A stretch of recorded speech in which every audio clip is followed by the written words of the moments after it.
Hello everyone, very good morning and जय Hind. Friends, स्वागत है आप सभी का एक बार फिर से मेरे यूट्यूब चैनल पर द वर्ल्ड अफेयर्स जीएस में। दोस्तों, आज है दिनांक 21 अप्रैल 2023 और इस वीडियो में मैं लेकर आया हूँ आपके लिए 21 अप्रैल 2023 के डेली करंट अफेयर्स के कुछ महत्वपूर्ण प्रश्न और उनके उत्तर। तो बने रहिए लास्ट तक। ये रहा पहला प्रश्न। तो टाटा इलेक्ट्रॉनिक्स के सीईओ और एमडी के रूप में किसे नियुक्त किया गया है? तो आपका जो राइट आंसर है वो हो जाएगा डॉक्टर रणधीर ठाकुर। बढ़ते हैं प्रश्न नंबर 2 की ओर। तो कृषि मंत्री नरेंद्र सिंह तोमर ने किन सुविधाओं से निपटने के लिए साथी पोर्टल और मोबाइल ऐप को लॉन्च किया है? साथी पोर्टल और मोबाइल को लॉन्च किया है। तो दोस्तों, बीज उत्पादन, गुणवत्ता, बीज पहचान और बीज प्रमाणन की चुनौतियों के लिए कृषि मंत्रालय ने साथी पोर्टल और मोबाइल ऐप को लॉन्च किया है। और अगर पूछे कि किसके द्वारा यह मोबाइल ऐप लॉन्च किया गया, तो कृषि मंत्री नरेंद्र सिंह तोमर द्वारा। बढ़ते हैं अगले प्रश्न की ओर। प्रश्न नंबर 3। तो किस राज्य ने प्रधानमंत्री फसल बीमा योजना के बेस्ट इम्प्लीमेंटेशन के लिए राष्ट्रीय पुरस्कार जीता है? प्रधानमंत्री फसल बीमा योजना, तो प्रधानमंत्री फसल बीमा योजना के बेस्ट इम्प्लीमेंटेशन के लिए राष्ट्रपति पुरस्कार किस राज्य ने जीता? तो वो है कर्नाटक। बढ़ते हैं प्रश्न नंबर 4 की ओर। दोस्तों, मैल्कम आदिशेषिया पुरस्कार 2023 के लिए किसे चुना गया है? तो ये चुना गया है उत्साह पटनायक को। दोस्तों, एक इकोनॉमिस्ट है उत्साह पटनायक, उन्हीं को मैल्कम आदिशेषिया पुरस्कार 2023 इसके लिए चुना गया है। बढ़ते हैं अगले प्रश्न की ओर। प्रश्न नंबर 5। तो किस राज्य ने मैंग्रोवा पिट्टा पक्षी की पहली जनगणना आयोजित की है? तो ध्यान रहे, मैंग्रोव पिट्टा, तो पक्षियों की पहली जनगणना किस राज्य में हुई है? तो वो है उड़ीसा। और उड़ीसा में कहाँ पर? तो दोस्तों, उड़ीसा के जो वन अधिकारियों ने भीतरकनिका वन्यजीव अभयारण्य, भीतरकनिका वाइल्ड लाइफ सेंचुरी के अंदर फॉरेस्ट ऑफिसर्स द्वारा यह जनगणना आयोजित की गई। तो आपका जो राइट आंसर हो जाएगा वो हो जाएगा उड़ीसा। दोस्तों, जनगणना में टोटल कितनी प्रजातियां वहां पर पाई गई? तो वो थी 179। और बात करें अगर मैंग्रोव पिट्टा की, तो दोस्तों IUCN, तो international union for conservation of nature के द्वारा यह लुप्त होने की कगार पर इस पक्षी को नामित किया गया है। तो अगर बात करें IUCN की, तो इसकी स्थापना होती है 1948 में और इनका जो हेडक्वार्टर है वो है ग्लैंड, स्विट्जरलैंड में। बढ़ते हैं प्रश्न नंबर 6 की ओर। दोस्तों, in pursuit of peace India Pakistan relations under 6 prime ministers पुस्तक किसके द्वारा लिखी गई है? तो यह पुस्तक लिखी गई है दोस्तों सतिंदर कुमार लामा। दोस्तों, अगर बात करें सतिंदर कुमार लामा की, जिनको सती लामा के नाम से जाना जाता है, ये 1964 बैच के एक IAFS अधिकारी थे, जो कि स्पेशल, जो प्राइम मिनिस्टर ऑफ इंडिया के स्पेशल दूत के तौर पर वर्ष 2005 से और 14 के बीच में ये पाकिस्तान और अफगानिस्तान में इनकी नियुक्ति थी। बात करें इनकी मृत्यु की, तो सन 2022 30 जून 2022 को इनकी मृत्यु हो जाती है। तो इनके द्वारा ही, सतिंदर कुमार लामा के द्वारा ही लिखी गई पुस्तक है in pursuit of peace India Pakistan relations under 6 prime minister. तो अगर बात करें किसके द्वारा यह पुस्तक का विमोचन किया गया, तो उनकी जो पत्नी नैना लांबा, उनके द्वारा इस पुस्तक का विमोचन किया गया। बढ़ते हैं प्रश्न नंबर 7 की ओर। तो प्रधानमंत्री नरेंद्र मोदी ने पहले वैश्विक बौद्ध शिखर सम्मेलन का उद्घाटन कहाँ किया? तो ये किया गया दोस्तों नई दिल्ली में। बता दें, शिखर सम्मेलन में भाग लेने के लिए विदेश से 171 प्रतिनिधि, 171 प्रतिनिधि इसमें भाग लेने के लिए विदेश से थे और भारतीय बौद्ध संगठन के 150 प्रतिनिधियों ने इसमें भाग लिया था। तो फिर से प्रधानमंत्री नरेंद्र मोदी ने जो वैश्विक बौद्ध शिखर सम्मेलन का उद्घाटन कहाँ पर किया है? तो वो किया है नई दिल्ली में। प्रश्न नंबर 8। किस राज्य के कम्मन अंगूर को GI टैग मिला है? तो किस राज्य कम्मन अंगूर को GI टैग मिला है? तो वो मिला है दोस्तों तमिलनाडु के। तो अगर बात करें GI टैग की, तो ये इंट्रोड्यूस होता है 2003 में और जो फर्स्ट GI टैग इंडिया में दिया गया था वो दार्जिलिंग टी जो कि है वेस्ट बंगाल में। बढ़ते हैं प्रश्न नंबर 9 की ओर।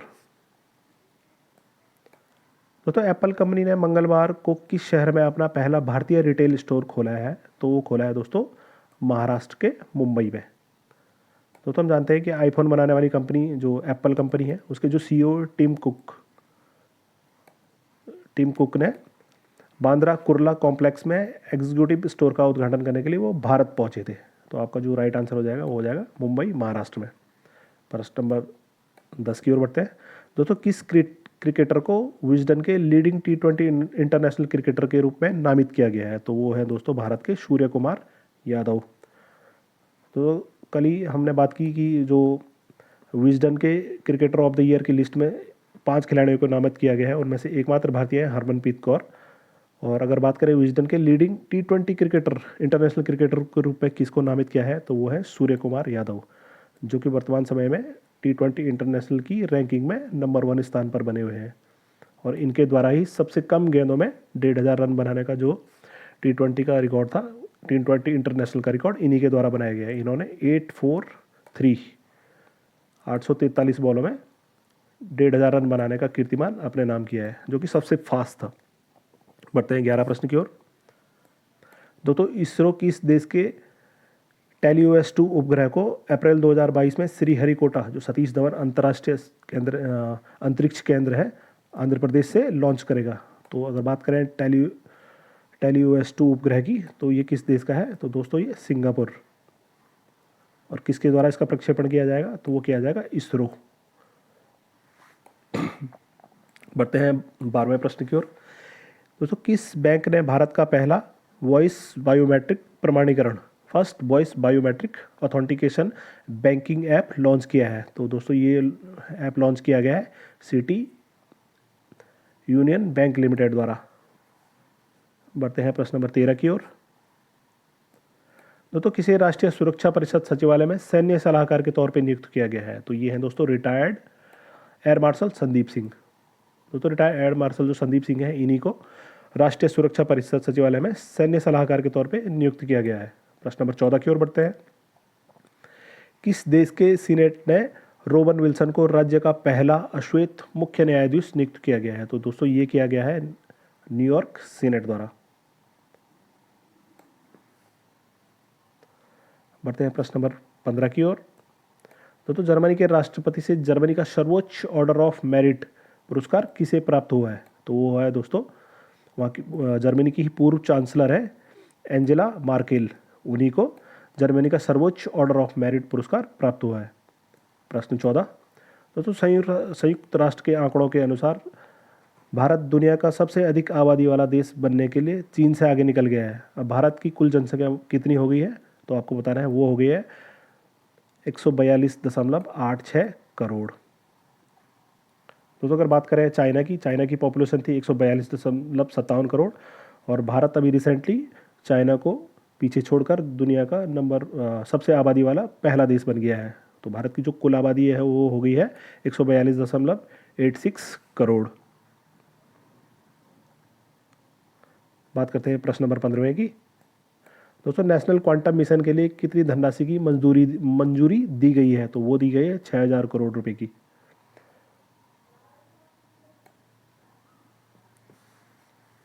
बढ़ते हैं प्रश्न नंबर 16 की ओर। तो हाल ही में डाक विभाग ने किस राज्य में महिला समान बचत योजना पर विशेष कवर जारी किया है? तो वो है तेलंगाना राज्य। तो तेलंगाना राज्य नहीं, हाल ही में तेलंगाना राज्य के डाक विभाग ने राज्य में महिला सम्मान बचत योजना पर विशेष कवरेज जारी किया है। बढ़ते हैं प्रश्न नंबर 17 की ओर। दोस्तों राष्ट्रीय स्वच्छ गंगा मिशन के तहत कितने करोड़ रुपए की परियोजना को मंजूरी दी गई है? तो वो दी गई है दोस्तों 638 करोड़ रुपए। प्रश्न नंबर 18। तो हाल ही में ऑस्ट्रेलिया किस चक्रवात की चपेट में आया है? तो चक्रवात का नाम है इल्सा। दोस्तों ऑस्ट्रेलिया जिस चक्रवात की चपेट में आया है उनका नाम है चक्रवात इल्सा। बढ़ते हैं प्रश्न नंबर 19 की ओर।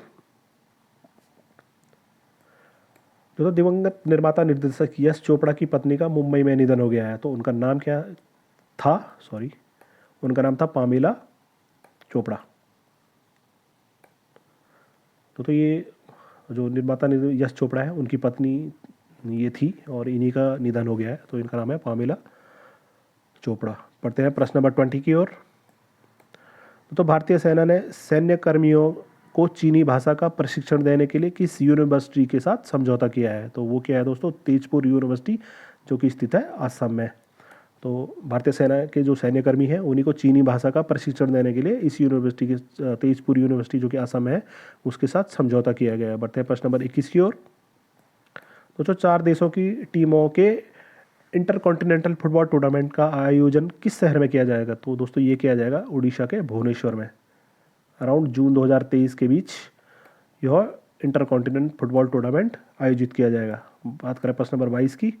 तो दोस्तों नेपाल के विदेश मंत्री के रूप में किसने शपथ ली है? तो वो ली है नेपाल कांग्रेस के जो नेता हैं नारायण प्रसाद सौद। दोस्तों नारायण प्रसाद सौद, इनको ही नेपाल के विदेश मंत्री के रूप में इन्होंने शपथ ली है। बढ़ते हैं प्रश्न नंबर 23 की ओर। किस देश ने अपना पहला ऑपरेशनल अर्थ ऑब्जर्वेशन सैटेलाइट ताइफा 1 को लॉन्च किया है? तो वो क्या है दोस्तों, केन्या ने।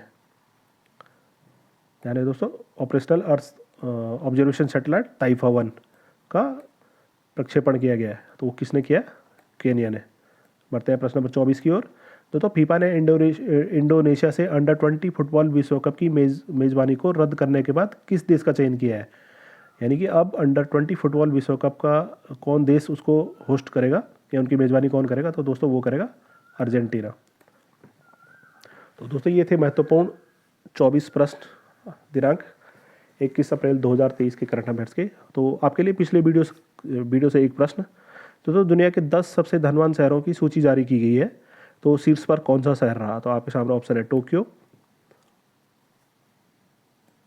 मुंबई, लंदन या न्यूयॉर्क।